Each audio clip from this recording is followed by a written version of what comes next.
Ciao a tutti e bentornato a chi mi segue già. Oggi voglio fare con voi questo tutorial per le festività natalizie. Si tratta di un tutorial semplicissimo adatto anche alle principianti. Sono dei piccoli gnomi decorativi con carta modello da scaricare. Bene, dunque, io direi di metterci al lavoro, ma prima vi ricordo sempre di iscrivervi al canale se non l'avete già fatto e, se il video vi è piaciuto, alla fine di condividerlo. Buon lavoro e buona creatività a tutti!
Bene, dunque, il tutorial è terminato e questi sono i miei piccoli gnometti, semplicissimi da realizzare con piccoli ritagli di stoffa e lana.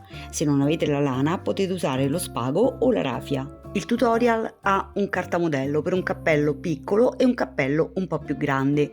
Lo trovate sotto al video, prima dei commenti. Lo potete scaricare ed è completamente gratuito. Questi gnomi sono in versione natalizia, ma voi potete farli tranquillamente anche nella versione per San Valentino. Sono dei perfetti chiudipacco e, inserendo la calamita qui dietro, possono diventare dei pensierini stupendi per amici, parenti e colleghi. So che vi sono mancati i tutorial sul canale, ma per impegni lavorativi non ho potuto essere molto presente. Vi ringrazio dei messaggi bellissimi e di tutto il vostro sostegno.